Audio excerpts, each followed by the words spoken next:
today I put together this little presentation to tell you guys a little bit more about Simple Positive Play, a library in the making. So, not to tell you my whole life story, but I was born and raised in a small river town along the Mississippi called Louisiana, Missouri. And it's a beautiful little town, and I have a lot of really great memories of being independent, being able to walk to the library, to my grandparents' house, to Dairy Queen, and I was very involved in high school, go band, and I grew up there my whole life, so up until 17, and then I went to Maryville University where I studied psychology and had a minor and finally settled on a minor in communications.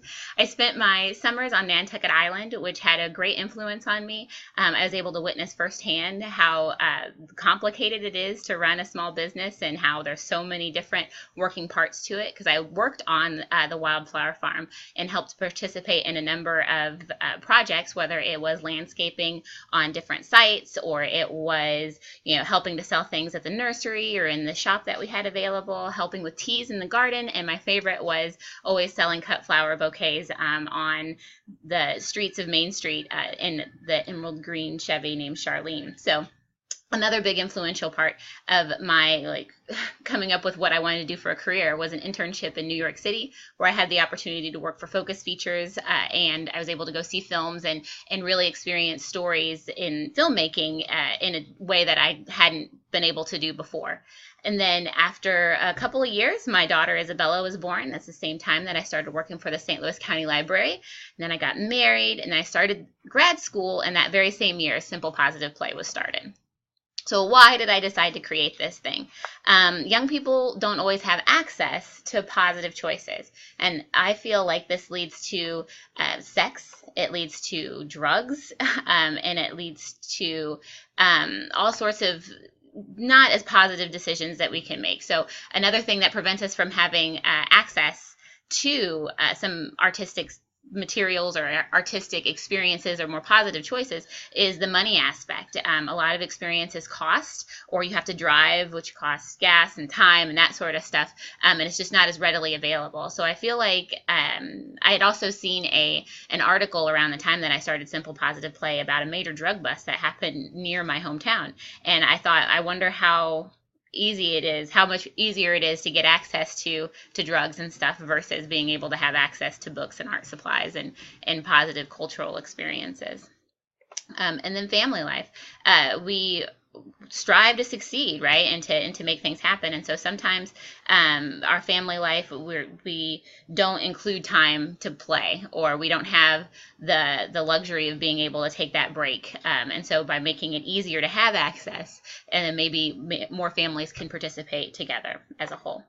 So another big reason why I created Simple Positive Play is I experienced job confusion. Don't get me wrong, I love my job at the St. Louis County Library. And then what's happening with our library is that we're growing and we're increasing the number of resources that we're able to offer and freedoms that I used to be able to have to just kind of make things up as I went along a little bit. Now we're starting to add more structure, and being a large organization, you can't just have one rogue individual just doing whatever they want just because they think that they know what's happening. So I recognize that, hey, we're really growing and expanding here, and I need to be a team player as far as new initiatives that are coming from our administration and my superiors. So I thought, well, if I really want to see what this looks like, then why don't I try it and see what happens?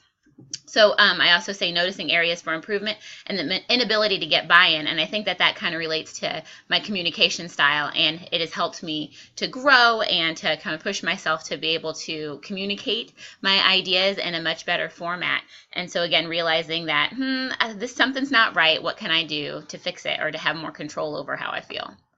And there was also the opportunity. My hometown experienced a little bit of a shakeup when an organization, Walmart, was in our hometown for a while, and then it left, and then also shortly after that, a grocery stores left.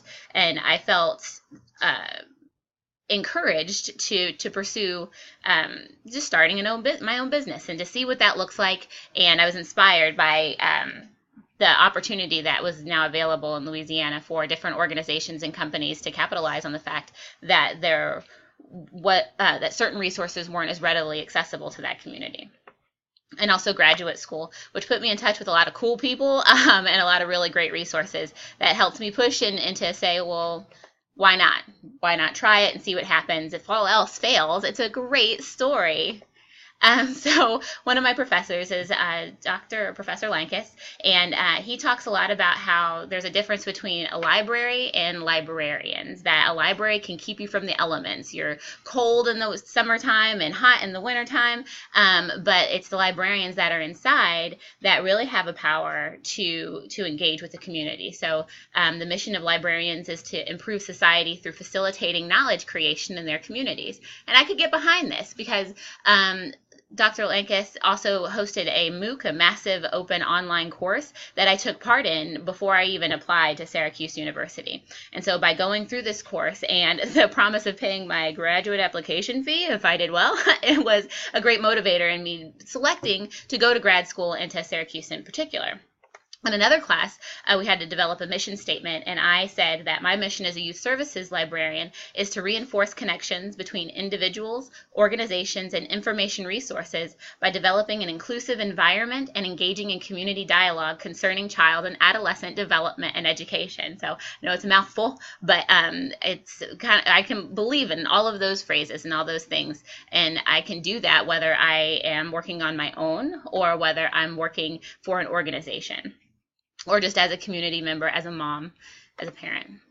It all started in my parents' driveway. I asked if I could borrow the driveway for a while and set up some tables and invite kids over to play, and they said absolutely.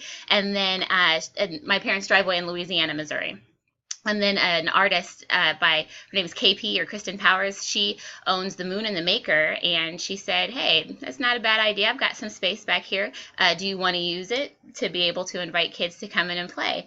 And to her, I said, absolutely. And it was really nice to be able to get in out of the elements versus being outside of my parents' driveway, and to just have the space that we definitely didn't have up there at my parents' house. Then there was a mom named Monica Weidman who lives in Florissant, and she contacted me and said, hey, we'd like to have more things in North County for kids to be able to play. Do you want to play? And I was like, yeah, absolutely. And she said, through her efforts, we were able to coordinate with the Florissant Parks and Recreation Department in order to establish some free spaces at one of their parks, in a building at a park, and then also host a couple of other not free, but host a couple of other events where we collaborated with a kinder music instructor as well. So lots of collaboration, lots of working together going on. We worked with the Florissant Knights of Columbus to be able to provide family-friendly activities at their food truck nights, which are wildly popular, and we had a great time and look forward to doing that again this upcoming year. And then we're now talking with the city of Ferguson in order to be able to use an underutilized building at the January Wabash Park. So at this point in time, we are a 501c3 tax-exempt organization, and we are currently developing the website and figuring out the best way to put that up there and what kind of content to provide you that not only helps with you personally, but also as we engage with our children and our community at large. We have our insurance, so we really are ready to go. We've got lots of things that we're ready to just see where it takes us. But some of our next steps include meeting with the Ferguson City Council. They had requested that we accomplish a few number of things before they would revisit our idea to be able to use this facility. And so we've done those things, and we look forward to being able to share our progress. And we need to recruit and train more volunteers. And part of that struggle will be a lot easier once we develop and communicate our policies and our principles. What exactly will our volunteers be doing? What kind of things do we really need at this point in time? And funding. Right now, we do have a small budget to be able to work off of, but as we continue to grow and invest into the space, we can get create more opportunities for families and young people to engage. So currently, we are focusing on developing a space for ages birth through 3rd grade.